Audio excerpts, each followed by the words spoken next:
Welcome back. I'm Sam Bloomquist. Today we're talking to our very own Philip Michael about his company, NYCE. Hello, Philip. What's up, man? So you're turning your building into a hacker house. What exactly is that? Now, okay, so NYCE obviously is our parent company, is our brand, and in the NYCE family, we have different real estate properties that all get their different names. Our first one we completed, which is what we allowed more than 2,000 first-time investors to own alongside with us, is this smart tech-powered building in Philadelphia, right by Temple University. And the idea is to provide an environment in there that's conducive to creativity, growth, creation, and which extends itself nicely to the idea of starting a business. So one of the things that we thought about when we went down there to check on is like, look, this would be perfect to create as this hacker house. Now, hacker house is the Silicon Valley idea where you throw in some founders living in bunk beds and they live together while they work on their business. And I thought to myself, I don't want to throw people in rooms like roaches. I want them to have their own units, which is co-living, which is effectively shared living, but where you have individual units.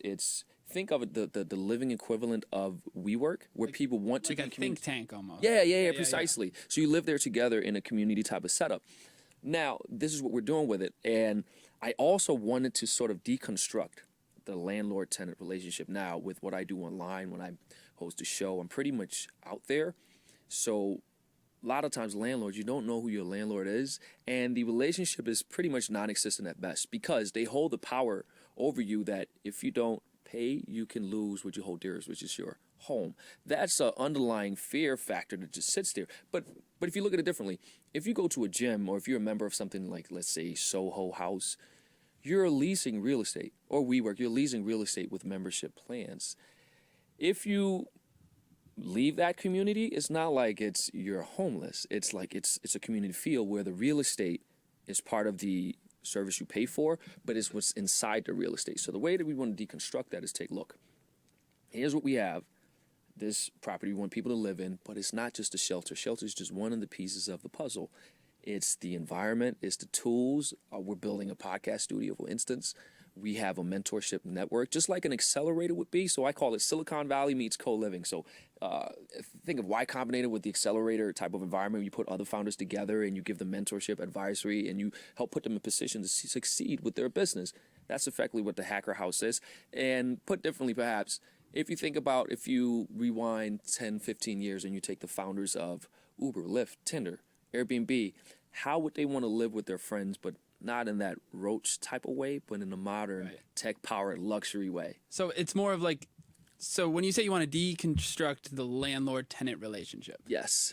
Does that mean the owner of this hacker house, that's not the CEO, that's more of a mentor? The owner would be me. The owner is me, but I'm also part of the advisory that extends to. So is this more of a living situation, a working situation? Yeah, it's a little bit of everything. So people always talk about work-life balance and having work from home. And when you're in college, your living social situations is integrated into your student college experience. It's a hybrid. It's not like they're decoupled. They come together. Right. I'm going to a party. Oh my God, I got to go home and write a paper. That's practically how startup founders live. So it's like a hybrid, which again, it's a way to integrate the work-life components into one hybrid because it's effectively who we are. People ask me sometimes, what do you do for fun? Well, my work is my fun because it's my passion. Right. It just happens to be a profession.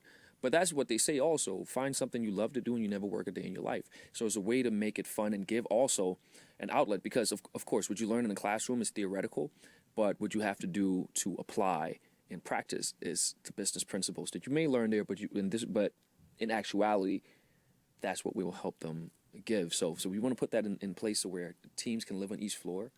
And we're working with accelerators and incubators to get their top people.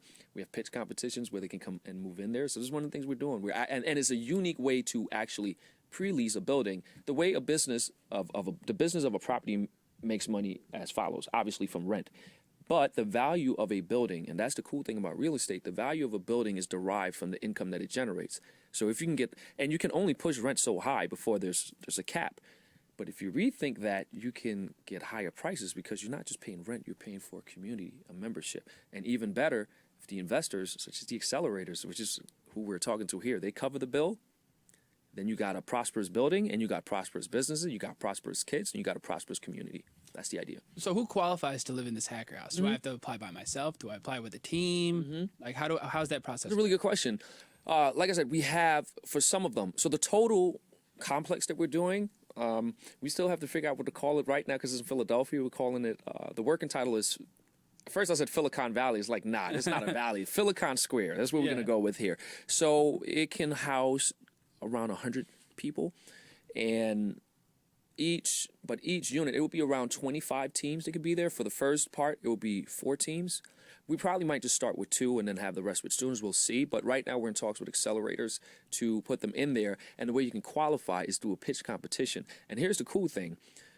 Along with a friend of mine and a partner of mine in our real estate side, there's a VC, a venture capital seed stage investment vehicle that has $5 million deployed to invest in early stage startups.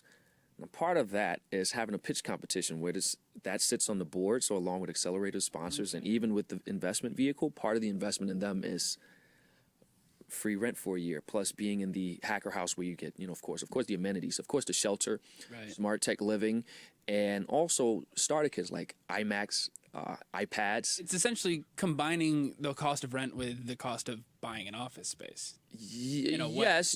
You can you live and work together. You can live there. Obviously, you can also have a office space where you work out of. Right now would be difficult, but there's a common area where you can live and where you can actually do your work together. In the total complex, there'll be conference rooms. Like I said, for phase 2, which is it's all one big square across the street. We'll have the podcast studio, conference rooms, and things of that nature. Right. There's a lounge outside. We're working with the city right now how to create that. And next door, there's a community center that actually has entrepreneurship programs for 14 to 20-year-olds. We're integrating that into the community as well. So just create a prosperous, creative environment, like a creative founders district within that little enclave of the Temple University campus. So, but to answer your question, who can qualify? There's different plans. You can apply. You can go through the pitch competition where you get it for free. Or, you just go on there. It's almost exactly like being on a college campus. It is on college campus, but a startup. Something more specific to what you want to do. Exactly. So where can we learn more about this? It will probably be on our Instagram NYCE app. The app is, of course, how you get access to to own a piece of our real estate. But that's our official company Instagram. We'll probably throw it on Wealth Lab as well, and my personal. Well, Philip, thanks for coming in and talking to us about your hacker house. Don't miss any of our content. Follow us on Facebook, Instagram TV, YouTube, TikTok, Amazon Fire TV, Roku, and Parler. Thanks for watching. We'll see you next time.